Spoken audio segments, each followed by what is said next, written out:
El ministro Antonio Ulloa quedó en el centro de una tormenta judicial tras un sumario que lo vincula directamente con el abogado Luis Hermosilla y una serie de maniobras para influir en nombramientos clave del Poder Judicial. Aunque la investigación interna documentó graves faltas a la probidad y la independencia judicial, la Corte Suprema consideró insuficientes los antecedentes para removerlo de su cargo. El caso expone una compleja red de influencias, filtraciones y amistades que cruzan los límites institucionales. Ulloa admitió conductas impropias, pero insistió en que no justifican su expulsión. ¿Qué tanto es así, rey del facto, Camilo Espinosa? Esta mañana en País Impresentable tenemos el caso del ministro Ulloa. A ver, es difícil tratar de ponerle contexto a esto porque en general los personajes de la Corte Suprema, pese a la importancia, es el principal órgano, el máximo órgano del Poder Judicial. En general, las personas que circulan en su interior no se conocen tanto como sí se conoce el presidente del Senado, el presidente de la Cámara de Diputados o el presidente de la República. Sin embargo, la Corte Suprema es, tal como decía, el principal órgano, y dentro de la Corte Suprema se gestó una camarilla de jueces, de ministros, que estaban en alguna suerte de red, podríamos decir, con Luis Hermosilla. El famoso Luis Hermosilla, recordemos del caso Audios, del cual se empezaron a desprender una serie de otros hechos, aristas, y una de estas aristas tenía que ver con el interior de la Corte Suprema, fundamentalmente con nombramientos en distintas áreas del Poder Judicial. Ahí estaba Ángela Vivanco, ahí estaba, entre otros, varios otros, estaba Sabaj, el juez Ulloa, ya el ministro Ulloa. El ministro Ulloa, de lo que se sabe es que del celular de Hermosilla se extrajeron diálogos en donde él pedía el nombramiento de una de la que era, no sé si estará el nombre ahí, lo tendrán a mano, el nombre de quien es la fiscal judicial. Claro, Verónica Sabaj. Verónica Sabaj, exactamente. Entonces, no, era otro. Ana María, ahí me voy a acordar. María Teresa Letelier. No, es la que le da el respaldo de la Suprema. No, estamos como jugando a buscar el nombre, pero no está dentro de la... Lo voy a buscar, pero era una de digamos, de los chats de Hermosilla muy complejo porque él le pedía a Hermosilla interceder directamente a Hermosilla, Ulloa le pedía a Hermosilla que intercediera para el nombramiento de Ana María como fiscal judicial a Chadwick y que Chadwick hablara con Piñera, porque es, digamos, una se podía hacer, digamos, algún tipo de influencia desde el gobierno a aquello. El tema está muy desnudo, está muy palpable. Se puede apreciar que efectivamente acá hay situaciones irregulares. Se hizo un sumario a la interna de la Corte Suprema para recabar y, digamos, reconstituir los hechos. Y a Ulloa se le acusaron de 3, no son delitos, sino más bien faltas a la interna que son como delitos contra la probidad, la ética, en fin. Y el problema de eso, y lo que generó es que pese a toda la investigación, la Corte de Apelaciones decidió suspenderlo 4 meses, le dio la máxima sanción, que es darle la mitad del sueldo. Y sin embargo, pese a todo eso, la Corte Suprema ayer, en un fallo que resultó en empate, se terminó diciendo, bueno, Ulloa se queda. A ver, el dato de la decisión de la Corte Suprema. Hay sanción insuficiente, la Corte de Apelaciones de Santiago recomendó su remoción, pero la Corte Suprema solo aplicó una suspensión de 2 meses con medio sueldo. La votación por la expulsión terminó empatada 7-7, sin alcanzar el quórum de 11 votos necesarios.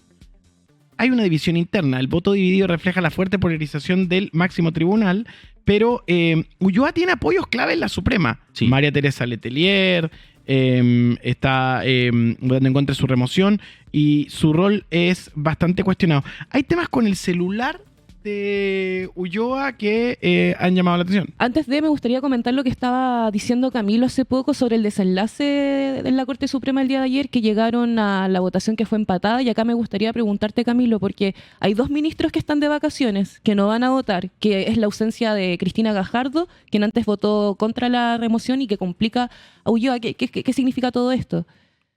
¿Qué significa? Significa que en el fondo lo que salvó finalmente a Ulloa es la falta de quórum. O sea, como que finalmente la votación total, si se hubiesen, digamos, asistido estos 2 ministros que se ausentaron, no hubiese sido un resultado distinto. Entonces, Eso es lo complejo, o sea, en la situación y en la votación. Ahora, es bien impresentable, aún así, pese a que un voto más o un voto menos, que hayan 7 ministros que estén respaldando a Ulloa. Sí, eso es lo complejo del término, porque en el fondo se habla de que finalmente la Corte Suprema no es capaz de regularse a sí misma en cuanto son casos de corrupción. Ayer, por ejemplo, veía en CNN una entrevista que le hicieron a Milton Juica, que también fue ministro de la Corte Suprema, y él dijo a todas luces esto es corrupción. Entonces, ¿cómo es posible que en el fondo se estén dando este tipo de resultados? Eso es la situación, digamos, complicada, que tal vez no se ve con tanta...